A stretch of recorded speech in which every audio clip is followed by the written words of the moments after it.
حضرت ابو امامہ باہلی رضی اللہ تعالیٰ عنہ راوی ہیں، کہتے ہیں کہ ایک شخص حضور علیہ الصلوۃ والسلام کی بارگاہ میں حاضر ہو کر عرض کرتا ہے، یا رسول اللہ علیہ وسلم، بیٹے پر ماں باپ کا حق کیا ہے؟ تو حضور علیہ الصلوۃ والسلام نے ایک خلاصہ ارشاد فرما دیا اور فرمایا، ہما جنتک و نارک، فرمایا وہ تیری جنت بھی ہیں اور تیری دوزخ بھی ہیں۔ کیا مطلب؟ کہ اگر تو ان کی خدمت کرے گا اور خدمت کر کے ان کو راضی کر لے گا تو اللہ تعالیٰ اس کے بدلے میں تجھے جنت میں داخل فرما دے گا، اور اگر تو نے ان کو ناراض کر لیا اور ان کو دکھ دیے، ان کو تکلیف دی، تو پھر ان کو تکلیف دینے کی وجہ سے تو جہنم میں داخل ہو جائے گا۔ آج ہم 5 وقت کے نمازی بھی ہو جائیں، آج ہم دیگر فلاحی کاموں میں آگے آگے ہی کیوں نہ ہوں، کوئی تحریکوں میں اپنے آپ کو مصروف کیے ہوئے ہے، کوئی کسی آستانے پر بیٹھ گیا جا کر، کسی پیر صاحب کی خدمت میں جا کر بیٹھ گیا ہے، لیکن اس کے گھر میں اس کے بوڑھے والدین اگر ناراض بیٹھے ہیں تو یہ بات ذہن میں رکھے کہ ماں باپ اگر ناراض بیٹھے ہیں اور ماں باپ کو اس کی ضرورت ہے تو نہ تو کسی تحریک کی خدمت، نہ ہی کسی عوام کی خدمت، نہ ہی مخلوق خدا کی خدمت، اور نہ ہی اس کی نمازیں اس کو فائدہ دیں گی، نہ ہی اس کی تبلیغ اس کو فائدہ دے گی،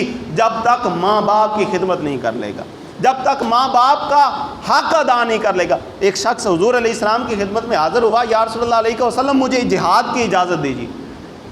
آپ اس پر غور کریں، اس فرمان پر، جہاد کی اجازت دیجیے یا رسول اللہ علیہ وسلم۔ حضور علیہ السلام نے فرمایا، کیا تیرے والدین زندہ ہیں؟ اس نے عرض کی، یا رسول اللہ علیہ وسلم زندہ ہیں۔ فرمایا، ان کے پاس کوئی خدمت کرنے والا موجود ہے؟ اس نے عرض کی، یا رسول اللہ علیہ وسلم نہیں۔ فرمایا، جا اپنے ماں باپ کی خدمت کر، جا، وہی تیرا ہی جہاد ہے، وہی تیرا جہاد ہے۔ یہ ریاضی کا ایک اصول ہے، ایک کے ساتھ جتنی صفریں لگاتے جائیں گے اس ایک کی ویلیو بڑھتی چلی جائے گی۔ ایک کے ساتھ آپ 1 صفر لگا دیں، کتنے ہو جائیں گے؟ 10۔ اسی 10 کے ساتھ ایک اور صفر کا اضافہ کریں گے، کتنے ہو جائیں گے؟ 100 ہو جائیں گے۔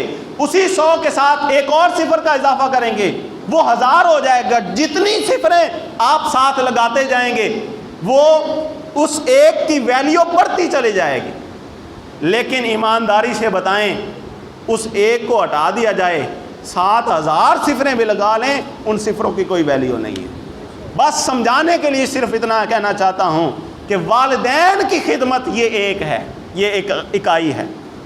اس والدین کی خدمت کے ساتھ آپ جتنی صفریں لگاتے جائیں گے، نمازوں کی صفریں ہوں، وہ روزے کی صفر ہو، وہ زکوٰۃ کی صفر ہو، وہ خدمت خلق کی صفر ہو، وہ جہاد کی صفر ہو، وہ حج کی صفر ہو، تمہارے درجات اتنے ہی بلند ہوتے چلے جائیں گے۔ لیکن یہ ساری صفریں ہیں، خدمت خلق بھی ہے، نمازیں بھی ہیں، روزے بھی ہیں، زکوٰۃ بھی ہے، ساری چیزیں ہیں۔ ماں باپ اگر گھر میں ناراض بیٹھے ہیں تو یقین مانیں ان کا کوئی فائدہ نہیں ہے۔ اللہ تعالیٰ نہ حج قبول فرماتا ہے، نہ نمازیں قبول فرماتا ہے، نہ روزے قبول فرماتا ہے۔ تو احباب زیوکار، یہ ماں باپ ایسے ایک گورے نایاب ہیں، ان کی زندگی میں ان کی خدمت کر لیں۔ احساس تو تب ہوگا نا جب ان کی 4 پائی ہمارے گھر سے اٹھ جائے گی اور یہ چلے جائیں گے۔ اس وقت بندہ سوچے گا، یار پہلے تو مجھے گھر لیٹ آنے پر میری ماں منع کرتی تھی اور ڈانٹا کرتی تھی۔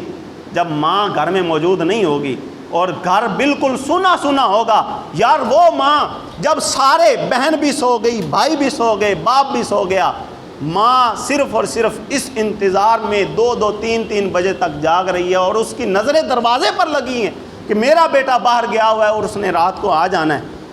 اگر وہ دروازے پر کھڑا ہو گیا اور اس کو انتظار کرنا پڑا تو ماں کو تو اتنی تکلیف بھی برداشت نہیں۔ اگر بہن بھائیوں میں سے ماں کو کوئی کہہ دیتا ہے، ماں تجھے تو پتہ ہے کہ اس کی تو 2 بجے آنے کی روٹین ہے، تو پھر بھی اس کے لیے جاگ رہی، تو ماں کہتی ہیں مجھے اس کے بغیر نیند نہیں آتی۔ یہ ماں ہی ہے جس کے اتنے محبت بھرے جذبات ہیں۔ جب اس کی 4 پائی گھر سے اٹھ جائے گی نا، پھر احساس ہوگا کہ جب کوئی روکنے والا نہیں ہوگا، جب کوئی ٹوکنے والا نہیں ہوگا، جب کوئی سمجھانے والا نہیں ہوگا، اس وقت اس ماں کی اور اس باپ کی قدر معلوم ہوگی انسان۔ احباب زیوکار، جب تک یہ زندہ ہیں ان کا قدر کر لیں، ان کا احترام کر لیں، اور نبی پاک صلی اللہ علیہ وآلہ وسلم کی ایک حدیث پاک ہے، حضور علیہ السلام نے ارشاد فرمایا من قبل بین عینیہ امہ کان لہ حجابا من النار۔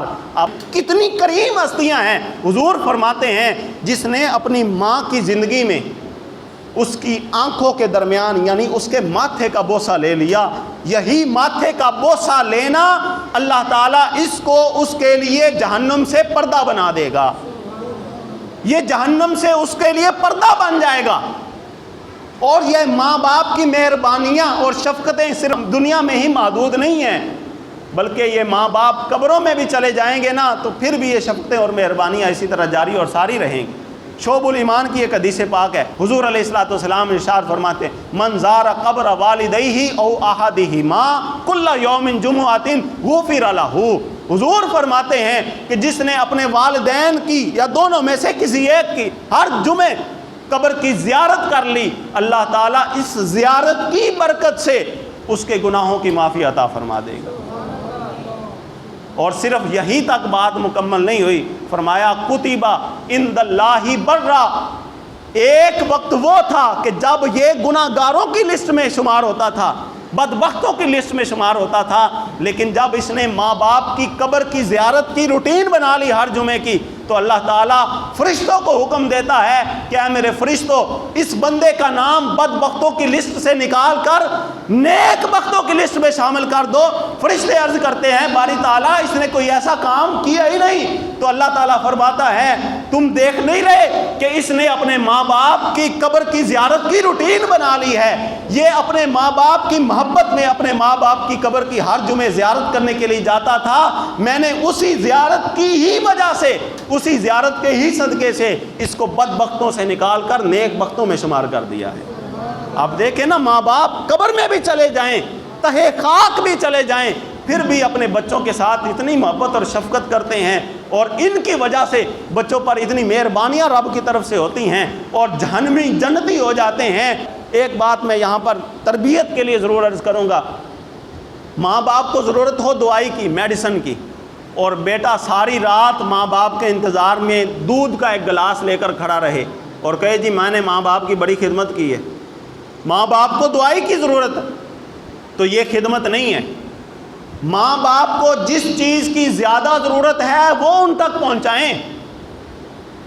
ماں باپ کو دوائی کی ضرورت ہے اور تم دودھ کا گلاس لے کر ان کے سامنے کھڑے ہوئے ہو، تم ان کے سامنے پیسے لے کر حاضر ہو گئے ہو، ان کو تو دوائی کی ضرورت ہے۔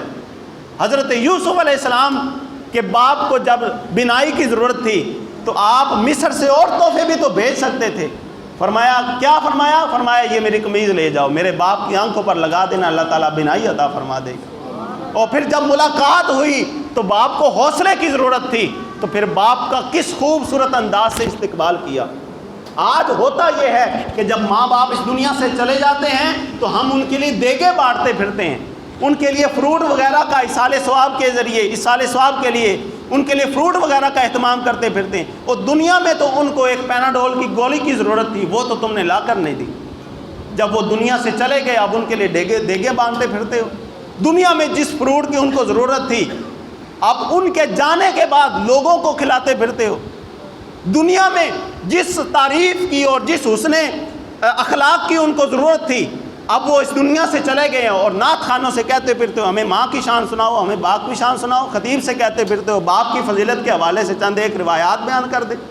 بھئی دنیا میں جب وہ ہمارے سامنے ہماری آنکھوں کے سامنے موجود ہیں تو تب ان کی خدمت کر لو۔ یقین مانو، میں کہتا ہوں جب آپ ان کی خدمت کر لینا، ایک بار بھی اگر ماں باپ راضی ہو گئے اور انہوں نے ہاتھ اٹھا کر دعا کر دی، ہماری دنیا کے لیے بھی وہ کافی ہو جائے گا، آخرت کے لیے بھی کافی ہو جائے گا۔